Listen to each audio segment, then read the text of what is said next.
So a while ago, I beat FNAF's hardest official max mode 5020. It took some 3 months and a lot of desk whacking to trump, but in the end I cracked the challenge about 2 days out from my self-imposed deadline for it.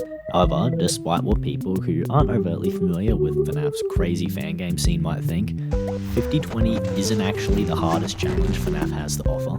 Segue in the FNAF Max Mode list, or MML for short. MML compiles verified, or in other words beaten, FNAF fan games at their hardest, in some cases even across multiple versions where patches modify the difficulty. The MML has 2 lists, the main list and the unlimited list. The main list is composed of games primarily focused on skill with some amount of luck factored in, and has a long list of rules that I'm really not going to bother to explain. There are tons of entries on the list, many you probably haven't actually heard of, that are extremely difficult to beat skill-wise. Associated with each entry is a point value which allows users to verify and gain points from each run of the game. However, it also doubles as a way to sort of scale how hard something is based on the list it's ranked on. Now you're probably wondering then, where does 5020 rank on this list? Well, it doesn't. Well, that's a lie. It is on the list, but it's so low down that it's not even included on the primary main list, and you'd have to sift through the concise main list to find the exact placement. UCN 5020 ranks only 189th on the leaderboard, and for some more scaling reference, FNAF 2's Golden Freddy mode and FNAF 4's Blind Mode Mad Freddy Insta Foxy Max mode rank 347th and 348th respectively. Now after topping 5020, I originally thought I'd be content with the win and simply not touch UCN ever again, or another challenge like it. That mindset lasted about 3 days, and just like a crack addict chasing his next best high, I found myself a bit bored without something new to punch my keyboard over, and so I started diving through the MML to see what was on it. That was when I stumbled across what I thought was a rather interesting inclusion. On the list was a fan game I'd actually played at one point and had a fair bit of fun with. Said game, Headspace Night, a crossover between Amori and UCN with the former's art style and latter's gameplay. Now I've played a bit of Amori, but I've admittedly never finished it. No spoilers please. And so at the time I played this, I figured Headspace Night would make for a fun game to mess about with. I ended up about finishing half the game before dropping it, only ever trying the max mode once or twice, but never actually making a serious attempt to beat it. However, after stumbling across the game once again on the MML, I couldn't help myself but become intrigued about why it made the list, and so I quickly re-downloaded a copy of the game again and rebooted it. Seeing it was, at the time of writing, 50th on the MML, I figured what better way to slot myself onto the leaderboard of FNAF's hardest games than with this.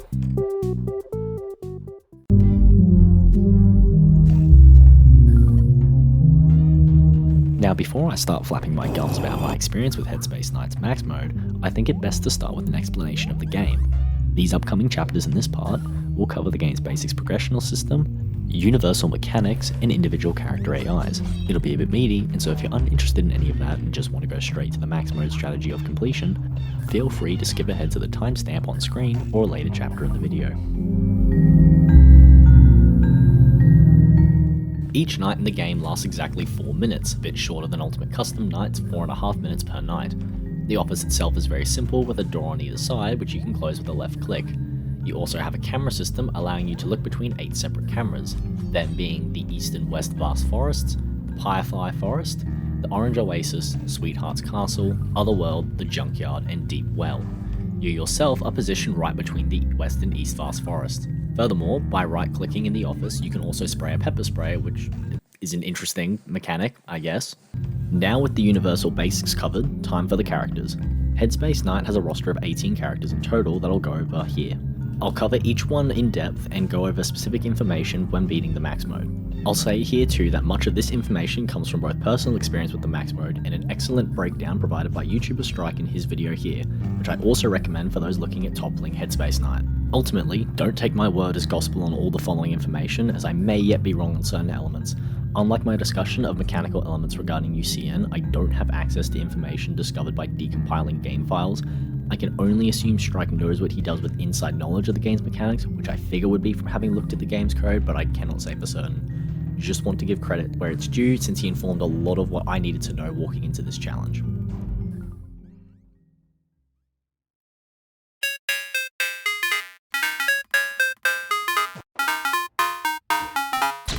Amori will spawn in the West Vast Forest.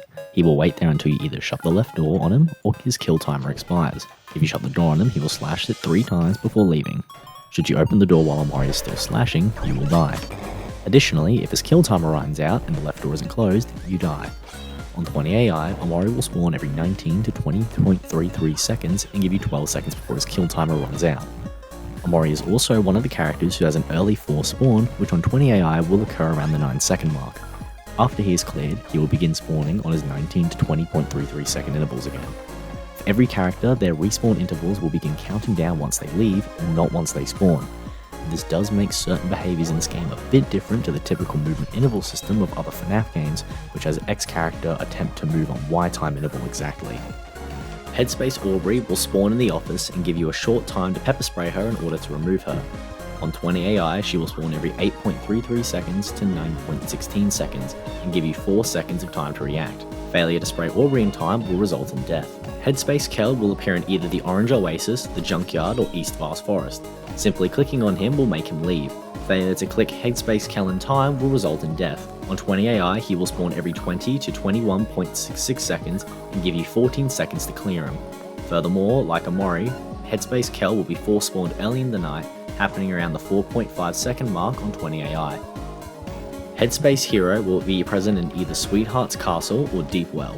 He will alternate between based on a set movement timer. Before he moves, you must place a Headspace Mari cutout on his camera. Failing to do so will cause Headspace Hero to buff 3 random characters within your night, making them spawn far earlier with significantly reduced kill timers. Failure to place the cutout twice will result in death.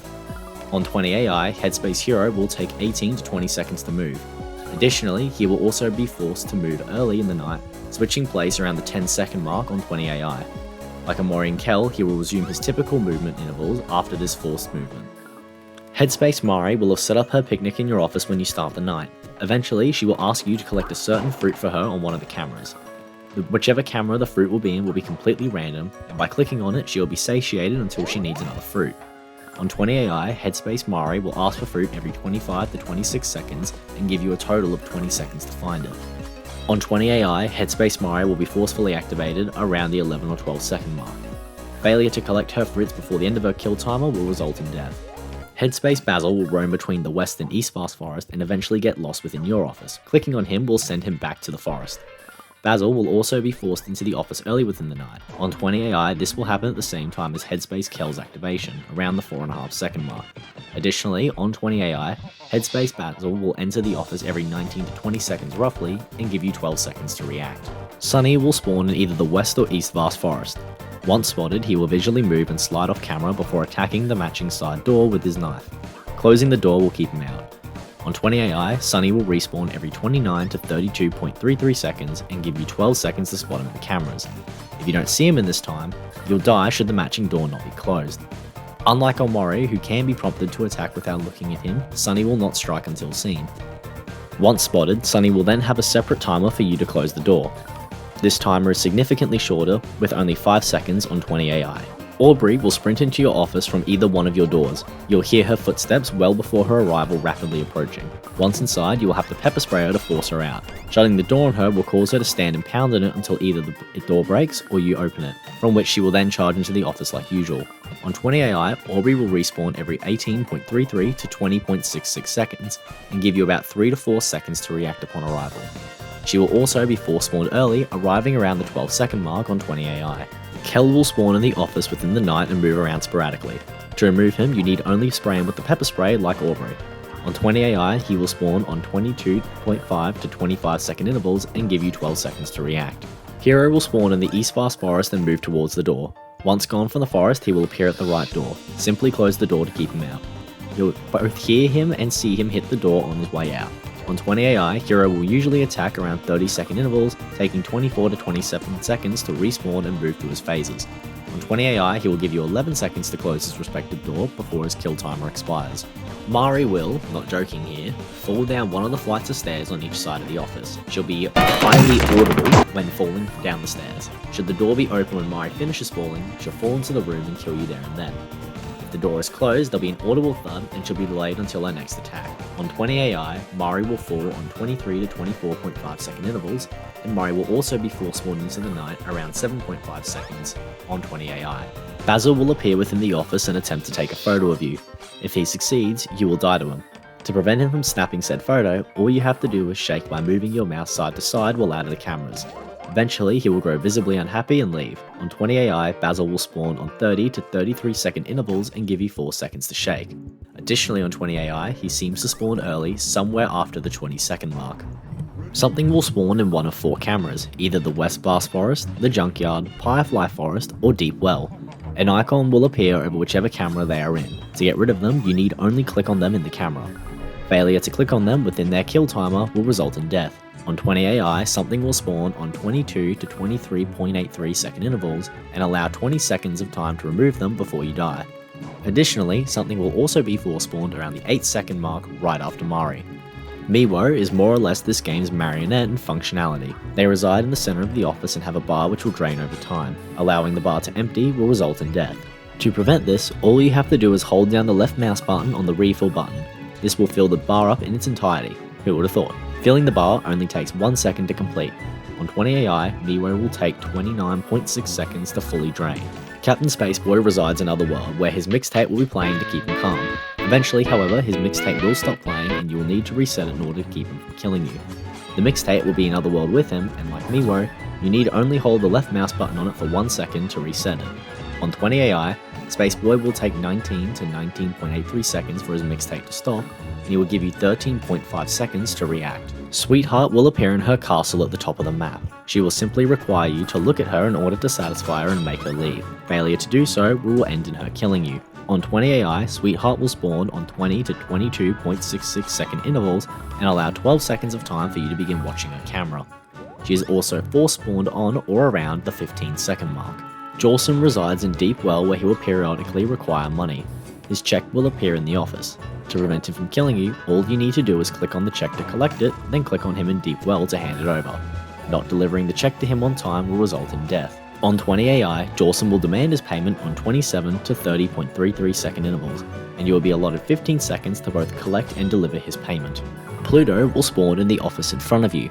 He will begin a series of poses which you will need to imitate by clicking on the corresponding arrow for each pose. Either taking too long to pose or clicking the wrong pose will end in him killing you. He will strike 3 individual poses before doing a 3-pose long combination. In the newest version of the game, Pluto will also have arrow indicators demonstrating what each visual pose corresponds to in your options. On 20 AI, Pluto will spawn on 35 to 37.66 second intervals and will allow for 2 seconds of reaction time on his individual poses before a longer 5 seconds to repeat his combination.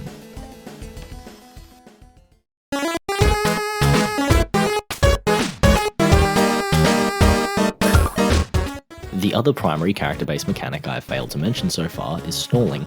Several characters clash in their mechanics, and in a few instances would be extremely difficult, if not outright impossible, to handle if active at the same time. As a counterbalance to help you, many characters will stall one another's arrival or kill timers throughout the night. Before I cover individual stalling mechanics, it's worth noting that the game divides characters into what I would refer to as 3 main groups. There's door characters, camera characters, and then the office characters. As for individual character stallings, I'll go over them now. When Basil appears in your office, he will stall all camera characters active within the night. He will also stall Kel from spawning. However, Basil will not stall something specifically for some reason. If Aubrey, Kel, or Headspace Aubrey are present, they will stall Basil from appearing. Sweetheart and Captain Spaceboy will stall one another from appearing if the other is present. If Sweetheart is waiting for you to watch her, Captain Spaceboy's mixtape cannot run out, and vice versa. Captain Spaceboy can also stall Headspace Kel from appearing. Winding Miwo will stall Pluto from spawning in the office, and inversely, Pluto being present will despawn Miwo and stall their timer from depleting any further until his departure. Pluto will also stall all camera characters plus Basil and Kel. If Mari or Aubrey are approaching from a respective door, they will stall Amori and Sunny.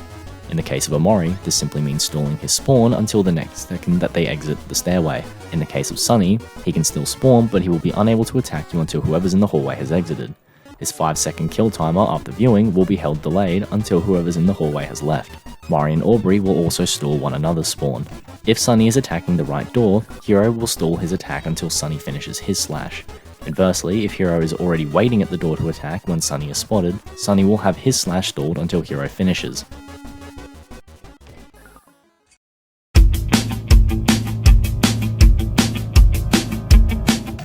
For those new to Headspace Night, you might notice that the game's characters are actually mostly locked, and only about a third of the roster is available. This is because the game does have a progression system of sort. To put it simply, for completing the first 6 challenges, you will be rewarded with 2 new characters and more unlocked challenges per night. Once all 6 challenges are completed, you will have unlocked the full roster in the final max mode. For completing the first challenge Best Friends, you will unlock Sunny and Mari. For toppling Eternal Picnic, you will unlock Kel and Miwo. For climbing Mischief Mountain, you will unlock Captain Spaceboy and Pluto. For tackling Astral Adventure, you will get Aubrey and Hero, and then for beating Knockout, you'll get Basil and Something. Then the final challenge required to progress is Intricate Incident, for which you'll unlock Sweetheart and Jawsome, and every other challenge in the game.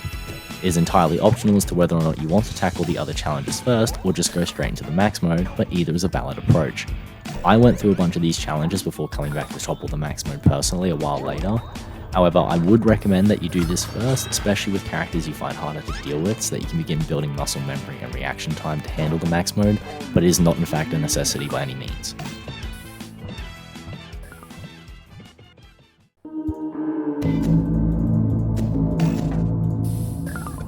Now that I've unloaded all this information to you and you have the max mode unlocked, we can jump straight into beating the hardest mode in the game. The final challenge listed on the menu is Headspace Emissary, which sees all characters ramped up to their highest difficulty of 20 AI. When I started taking on the max mode, it didn't take me long to work out there was definitely some sort of pattern flowing through the night, but it was mostly prevalent to me in the first 30 to 40 seconds or so of the run. You can see here that the starting gameplay of these runs are all nearly exactly the same despite being on different attempts, and this is because of those intervals and stalling mechanics that I explained before.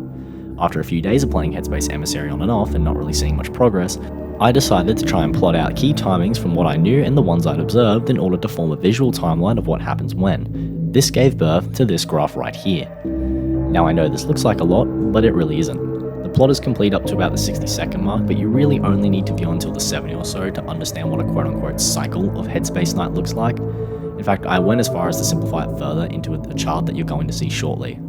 The cycle isn't necessarily the right term to use here, but I do think it's the best way of explaining roughly how to beat the max mode beyond just reacting to X when character shows up. Watch this footage here and try to follow along with what's going on, and I've added a character cue which moves from left to right to show you who is next and what I have to deal with based on their kill timer. I was playing the other day without sound, so I had to turn on the directional cues.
So did you get all that?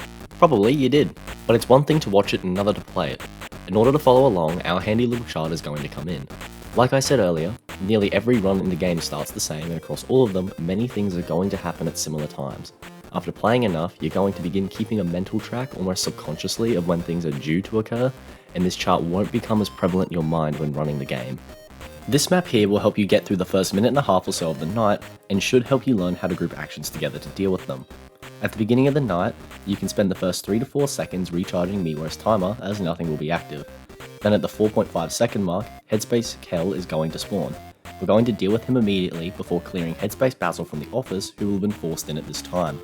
You'll have a few seconds before Mari and Something are going to spawn.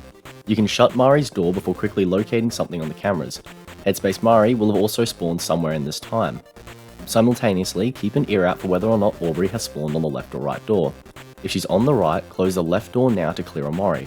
If he doesn't immediately slash, wait a few seconds to see if he does, then reopen the door and shut it a second time. This may yet force Amari to spawn. You can now begin sweeping through the cameras to find Headspace Mari's fruit. But do note that once Sweetheart spawns, we're going to want to deal with her in order to prevent multiple characters stacking up later in the cycle. Once Sweetheart is cleared, you should have a quick moment to continue your search for the fruit if you haven't found it already. If you took a bit of your time, however, Captain Spaceboy may spawn straight after Sweetheart is dealt with. Either way, deal with him as soon as he spawns, then you can exit the cameras if you've got the fruit.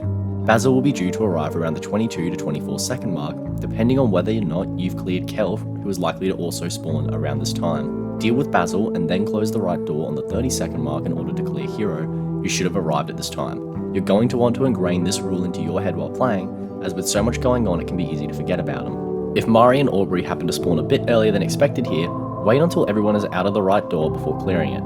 It is more likely, however, that they're going to spawn once we reach Pluto. At this point, you can clear the left door of Amari or wait until after Pluto is cleared to deal with him. Jawsome should also be due to spawn by now, and you'll want to deal with him as fast as possible, but his kill timer is lenient enough to allow you to complete Pluto's attack and then give him the check. Pluto will arrive around the 37-second mark and serve as an indicator that we're more or less halfway through our cycle. Around this time we're dealing with him, there's a good chance Mari and Aubrey will also be due to attack. You'll need to be able to pay attention to Pluto and clear both Mari and Aubrey at the same time. Around here, something will be due to spawn again, and you simply need only deal with them accordingly once the office is clear. Now, Sweetheart and Captain Spaceboy will be due to arrive again, and most likely one is going to stall the other.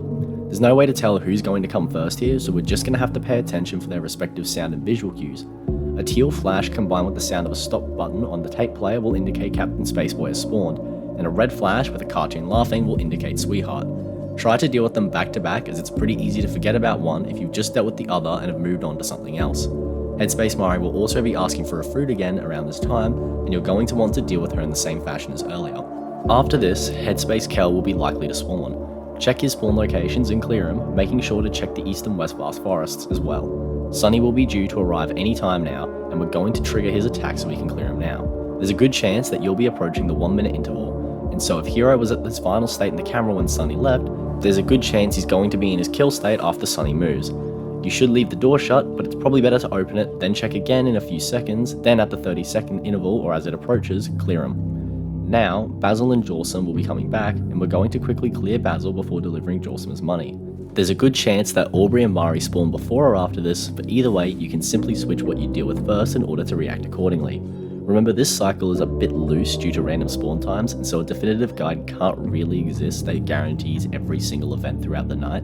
There's also a good chance that something is back again, and deal with them as quickly as possible. Next up, we'll be due for Sunny, Headspace Kel, Sweetheart, and Captain Spaceboy once again. Like before, we'll deal with them in paired groups depending on who spawns first. If Sweetheart and Spaceboy are present, they should delay Headspace Kel's spawn and vice versa. We'll want to check the East Vast Forest in order to trigger Sunny again too. Mari will also be active once again in this time, and we're going to try and clear her while handling Sweetheart, Headspace Kel, and Spaceboy. Then complete your next 30-second check for both Amari and Hero. If you've been keeping up, these two should begin attacking around similar times, and you won't often have to check for whether or not Amari is waiting to attack. With these two cleared, be ready for Jawsome to demand payment once more, and Headspace Kel's likely respawn depending on how quick you were to deal with him. Pluto will attack somewhere in this time, meaning you'll be coming more or less to the end of this quote-unquote cycle. On average, these will last somewhere around the 90 to 100 second marks, ideally less if you're super fast in dealing with everything. Now, while balancing all of this, we're going to need to monitor Headspace Hero and tackle him as we go. Thankfully, we've got a few chances to do it. With any luck, he will begin the game down in Deep Well, which means that when we go to check Sweetheart in the castle, he will be present there too. This also means that if we're fast enough to tackle Jawsome, Headspace Hero will be back there too when we give him the check. You might also have a chance to place the cutout while dealing with something if they went to Deep Well too. Overall, you're going to find that Headspace Emissary is quite demanding of your speed and ability to multitask across different groups of characters. Clumping actions together and developing a sixth sense for who should be due to attack next will be key in attempting to trump the max mode. Ultimately though, that sixth sense is going to become reflexive for you, and you're going to start remembering who you're more or less due to deal with very quickly. I also would recommend trying to remember to deal with Headspace Hero on Sweetheart and Jawsome attacks, even if he's not on the same camera as them, just so you don't forget his intervals. Knowing all this now, I actually went and made a tier list for what I would say the easiest to hardest characters are. At the top of the list is Pluto, who pretty easily takes the cake as the hardest enemy. While by himself he's not hard to deal with, he easily cost me plenty of runs due to trying to multitask his mechanic with other threats such as Aubrey and Mari, and a lot of the time I'd fumble him because I flicked my eyes away and missed a pose during his combination sequence. In a similar fashion, Headspace Kel and Headspace Hero proved problematic when I was trying to balance so many things. Headspace Hero becomes pretty easy to forget about while playing the game, and Headspace Kel's Q can be easy to miss because of the stalling mechanics, and its similar sound and visual cue to Real Space Kel's spawn. It's not uncommon for Kel and Headspace Kel to spawn at the same time, which actually happened on that character queuing demonstration I showed earlier. In fact, I died to Headspace Kel on that playthrough because I missed his Q due to Kel spawning in the office. This is where I say that you're going to need to be paying really close attention to the game or just begin getting a feel for when things are meant to occur. A lot of my deaths to Kel were because I missed his initial Q and then a few seconds later realized I should have dealt with him by then. Amori, Sweetheart, Captain Spaceboy and Headspace Mari aren't overtly difficult to deal with. Like Headspace Hero, you can sometimes forget to deal with one, but more often than not I caught myself before dying to them on a majority of runs. Jawsome was a bit unique in that a few runs I would collect his check and then forget to deliver it, but overall you're going to find yourself getting better at remembering him as you play. From here, everyone else is pretty easy to deal with, either being a pure reaction character or one that only needs little cues to work around. Headspace Basil and Miwo are basically completely free in Headspace Emissary, and I think I had a total of 1 death to Headspace Basil across all my attempts at the max mode. Now personally, it took me a couple days to begin seeing any meaningful progress beyond the first minute mark, and even then it wasn't until about day 6 had passed that I got a consistent runs landing on and off camera into the 2 to 3 minute mark.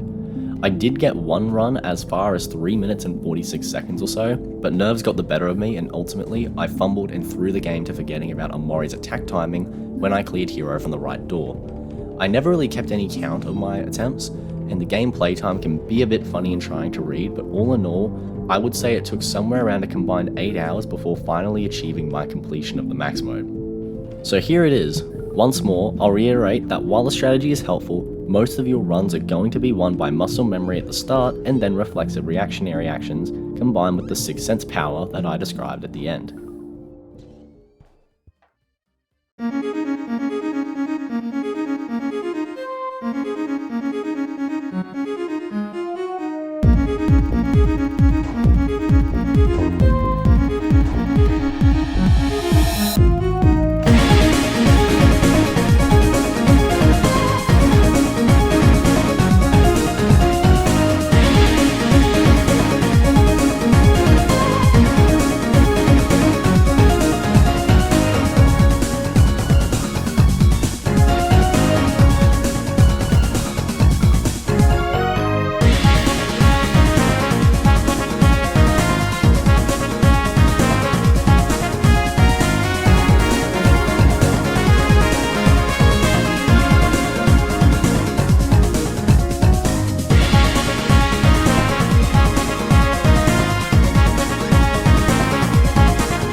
First run, baby.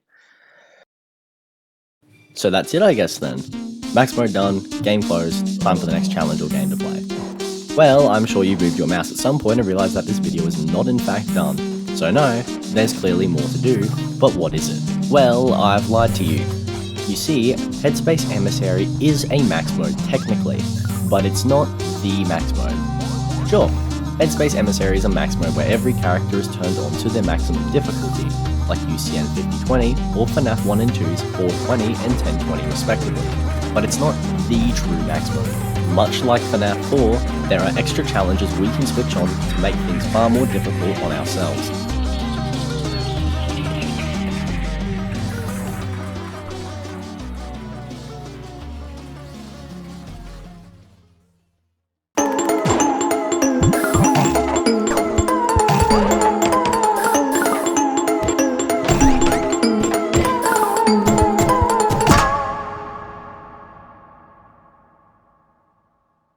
That's right, just like FNAF 4's Night 7, Mad Freddy and Insta Foxy mode, Headspace Night actually has a harder max mode with Encore mode enabled.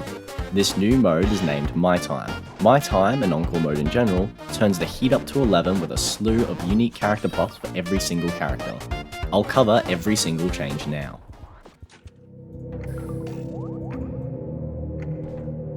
When Omori attacks the left door, each of his slashes will drain the door's health/power. If he breaks the door partway through his slashing, you die. If he breaks the door on his final slash, it'll break, but this won't kill you. Headspace Aubrey can now spawn both on her 9-second intervals or be triggered early by you being in the cameras. If you use the cameras for what I think to be a cumulative 4 seconds, then she will spawn right away. This early spawn will restart her 9-second timer once she's been sprayed. Headspace Kel will no longer just spawn in one camera, he will now spawn in all 3 of his possible spawn locations at once. You'll now have to clear him for every single one instead of just one. Removing a single instance of Headspace Kel will extend his kill timer by 0.5 seconds each time. Headspace Hero will no longer buff characters if you miss his first movement. Instead, he will now just kill you outright if you fumble his intervals a single time. Headspace Mari will now need 3 fruits instead of 1 to be satisfied. She will ask for each one after the other, and each will spawn in a different camera location after the last has been collected. Collecting a fruit will extend her kill timer by 7.5 seconds.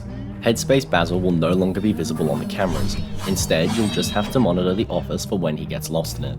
Sunny will attack as per usual, but after slashing the first door on the side he's on, he'll attack the opposite door within 5 seconds. He can still be stalled from doing this by Mari or Aubrey approaching the office, or Hero being present in the right door already. Aubrey will no longer knock on the office doors if she runs into one. Instead, she'll kill you outright now if she does impact one. Kel will now move significantly faster in the office when he arrives, bouncing on roughly half-second intervals. Hero will no longer be visible in the right door upon his arrival. You'll simply have to note when he's left the East Vast Forest or use the 30-second hero rule. Mari will have a second phase after being blocked by the door. She'll slide silently into the room and give you 4 seconds to spray her in order to completely finish her attack. Failure to do so will result in death. Basil will now attempt to take a photo of you twice. His second attack can be stalled by Hero, Aubrey, Mari, Kel, or Headspace Aubrey. After he fails to take his second photo, he will leave. Basil will not stall camera characters while waiting to take that second photo. Something will now have to be chased across all their spawn locations when they spawn. Once they've cycled through every single camera, they will be present in a single one for you to click on and leave. It is possible for something to spawn on a camera you have selected and be forced to another one immediately, seemingly shortening their usual 4-step attack. Miwo now takes much longer to refill their bar, going from 1-second refills to 2.2-second refills. Cat and Space Boy's mixtape will now alternate between the junkyard and Otherworld once you release the left mouse button from it. This makes it possible to click on the tape, stop winding, and then have it teleported away accidentally. You'll have to keep track of where it is. Sweetheart will now alternate between 2 cameras, her castle and Firefly Forest. After each time you watch her, she'll switch which camera she's on, always beginning the night in her castle before heading to Firefly Forest. However, if you look at the camera she's not on for a cumulative 1.25 seconds, Sweetheart will storm the office and kill you there. Jawsome's check will no longer spawn in the office. It will now either spawn in the West Vast Forest, Orange Oasis, or Otherworld. You'll still have to collect it and feed it to him like usual, lest you die. Pluto will now run through 4 individual poses and then a 4-pose long combination instead of his usual 3. His kill timer for individual poses has been reduced to 1.5 seconds, and 3.5 seconds for his combination attacks. Atop this, there is only one other mechanical change Encore mode makes. The night length has been extended by 2 minutes to a full 6-minute night, on par in length to something like FNAF 2, 4 or Sister Locations nights.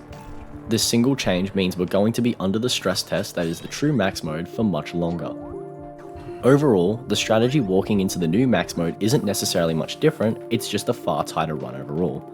We're going to have significantly less time for every character now thanks to all the changes, and a single fumble or misstep could easily end in a failed run from here on out. More or less, our previous strategy will remain, but we're going to have to be far faster.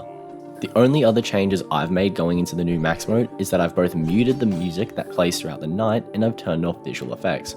Both of these I found help myself concentrate, although without visual effects you're going to have to keep an ear out for certain characters spawning, as the flash that previously appeared either appears for only like a single frame or just not at all. Overall though, these changes were ones that helped me concentrate far more, just like the visual effects you see people turn off when attempting to beat UCN 5020. Now I'll keep it real with you, progress on my time was stiff. This game was far more demanding in a way that UCN had been.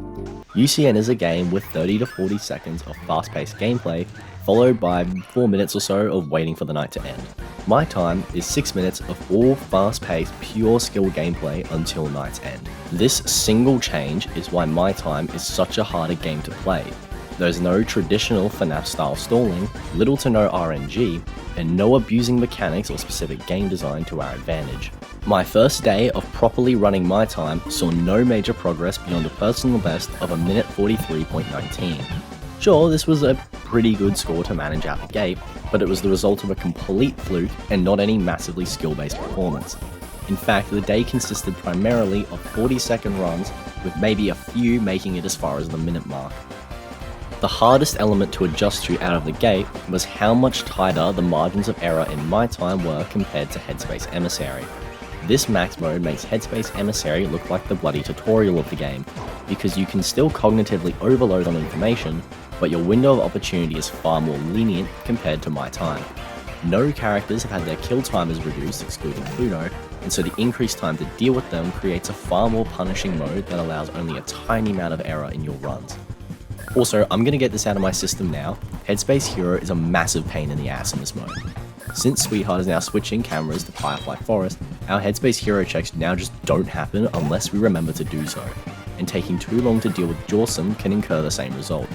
This single bastard is responsible for so many deaths, it's not even funny. Like, I cannot describe to you the frustration of just having a run that is seemingly golden, where you think you're doing everything right, and you're going, like in some cases you even remember to check him, and you're going to do it, and the game just decides like you're going to die, because you were just ever so slightly slow, or you forgot for like a second. It is so tight dealing with him sometimes, that it genuinely, like you will be on his camera, and he will just move, and that's it, like you're dead. It is so frustrating, but unlike UCN, I cannot whinge and say it was down to chance or me just getting unlucky, because no, it is skill-based dealing with Headspace Hero. But holy, it is infuriating sometimes. I have so many runs where I just died to him thinking I was doing everything right, and then just like, nope, boom, dead. My second day of proper consistent runs came about 2 days later, where I moved my personal best an entire 0.52 seconds ahead. From 1 minute 43.19 to 1 minute 43.71. My average run had improved somewhat, going from mainly 40-second runs to 1 minute runs, but overall I still wasn't really getting anywhere. It wouldn't be until day 5 that my next major breakthrough really happened, where I started getting my first 2-minute runs of the challenge. The personal best began to pile up at this time, and in one day I went from 1 minute 43.71 to 2 minutes 5.04 to 2 minutes 40.8, then again to a best of 2 minutes 58.37. This personal best was easily the most progress I'd made, and my average runs had begun to consistently extend beyond the 1 minute mark, but for every 1 minute 30 run, there was sure to be a 50-second to follow where I fumbled to something dumb like Headspace Hero or Pluto. Sure, new personal bests are great, but said bests don't really mean anything if they come from odd flukes rather than any sort of consistent skill build-up. Getting a 258 is awesome and all, but when the average run is struggling to reach even a minute 15 consistently, it leaves doubt in my ability to even replicate the effort. While all this was going on, I was also in the midst of my mock exams for my final year of school, and so more and more of my time was being chewed up with that, and I was being forced to put Headspace Night on the back burner, which also had me worried that my skill would decline further if I couldn't fit in continual effort into my days. However, with day 6, I would find that my consistency was improving. My average runs had begun to reach the 1 minute 30 mark, some pushing as far as a minute 45 relatively often. My new personal best also broke higher, pushing out to a new milestone of 3 minutes 5 seconds .82, demonstrating that while my average runs were improving, my fluke PBs were also growing in distance. However, this 3-minute PB would prove to be a difficult one to crack, and it almost haunted me for a few days. On day 7, I seemed to almost roll backwards. I didn't have much time to play, having been through 2 exams and a hell of a day, and I barely squeezed in any time to grind my time, and it showed.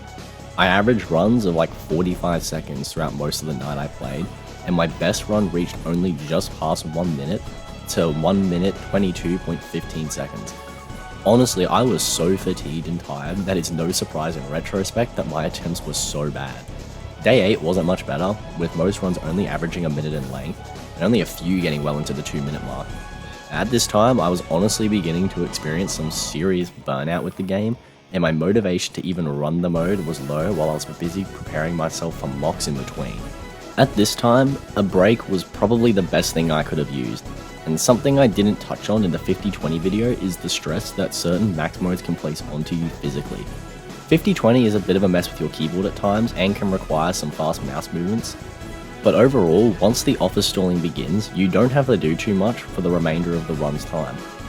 My time, however, requires some very fast and sharp wrist motion to complete, and when you spend 2 hours a day for every day until now playing, plus writing exams and essay papers under test conditions, you kinda start to feel it. For hours, my hand would ache after playing or having to use it for anything, and my gameplay and runs suffered from my growing inability to react to certain sharp motions.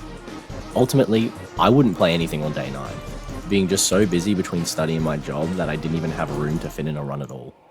This break had left me worried that perhaps I would lose some skill, but on day 10, I would go on to prove myself wrong with a cracking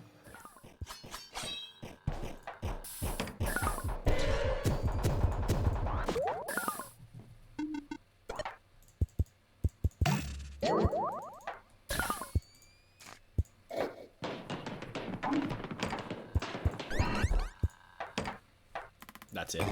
Holy, a PB of 3 minutes 54. Let's go. Finally. A new personal best by a very large margin. Atop this, my average runs had grown to around the minute 30 to minute 45 mark consistently. A huge improvement over my earlier days. Sure, when beating max modes, consistently in practice is important. But honestly, sometimes a break after days and days of going can be the best thing you need before coming back to tackle the challenge. And after a day of doing other things and not even really thinking about this max mode, I was far better off once back in the game seat. Day 11 would follow with a similar performance, and a day best of 3 minutes 41.2 seconds, with averages holding at the minute 45 mark. Sure, no new PB developments, but again a show that I was growing in consistency with the challenge. Nevertheless, day 12 would end up being another nothing day, as I once again had 2 exams in a single hit and a night of study that left no time to be spared in chasing down my time. I was disheartened to have stopped here when I did, not because I was scared of a break. I had shown that by now a break could actually be massively beneficial in growing progress and consistency, but mainly in that on day 12 I was going to have to run on a different setup, and this would be for the next couple of days bar day 14. New setups have always been hard for me to adjust to, especially when the desk itself is laid out differently. I was far more used to the setup I had been using, and so suddenly having to shift was going to be highly problematic, I thought.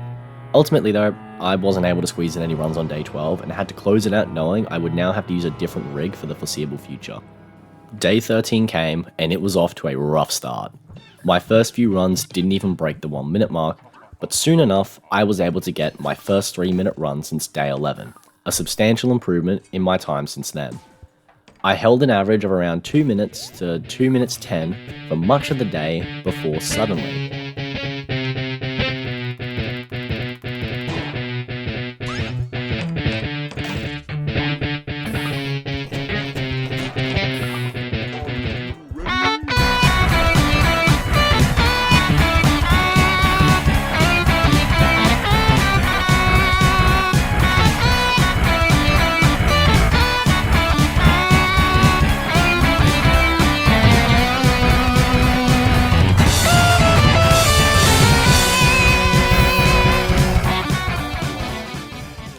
a smashing new record of 5 minutes and 8.57 seconds.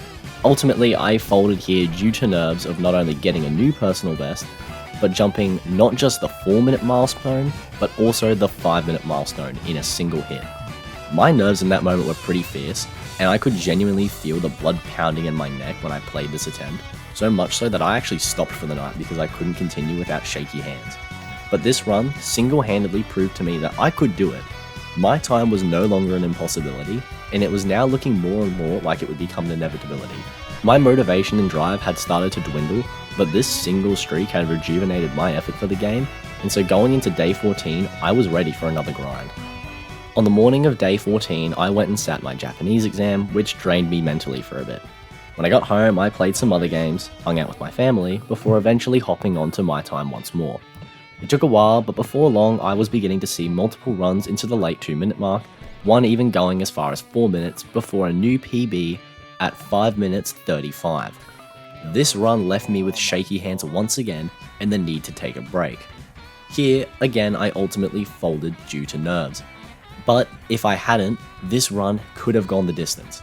A single misclick caused me to fumble the round, but ultimately I knew if I could control myself, I could do it. And my time was looking very achievable by now.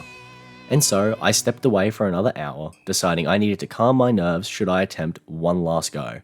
I cooled my jets, came back about an hour later, and sat down for one final run of Headspace Night for the day before closing it out.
That's it, baby.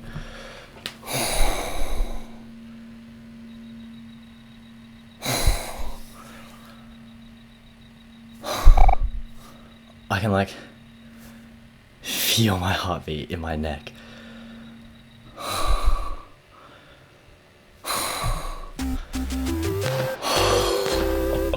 Shit.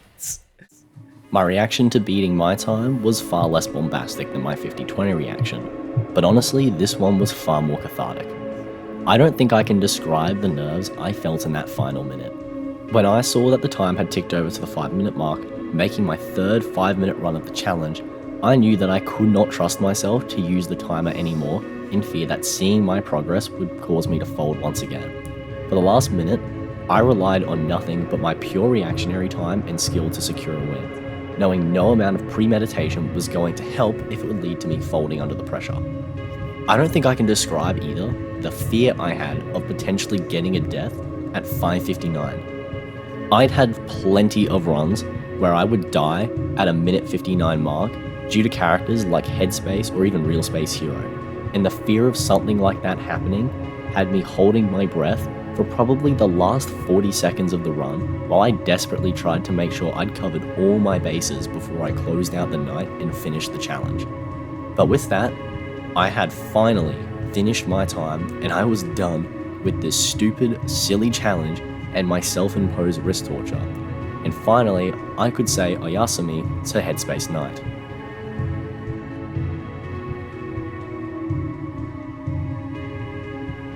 Thank you so much for watching.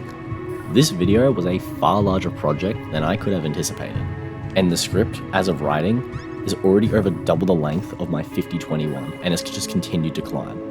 If you are at all interested in watching the raw footage of my completions of my time, I will have it linked in the description to an unlisted video containing the run. I do hope you've enjoyed, and if you have, a like and subscription would be greatly appreciated. I do this as a hobby more than anything, and so I don't exactly know when my next video will be or what it will even be on, but rest assured at some point that I'll make something. I actually picked up a new microphone just for this video, so you can bet on that single fact that there will be more motivation in me creating new videos down the line. In the meantime, I do hope that you've enjoyed, and I shall see you in the next video, whatever that happens to be on. It might be another max mode, I do have some ideas of ones I wouldn't mind trying out, otherwise it might be on some other weird niche games I play, or even the mods I make. But until then, I'll see you in the next one.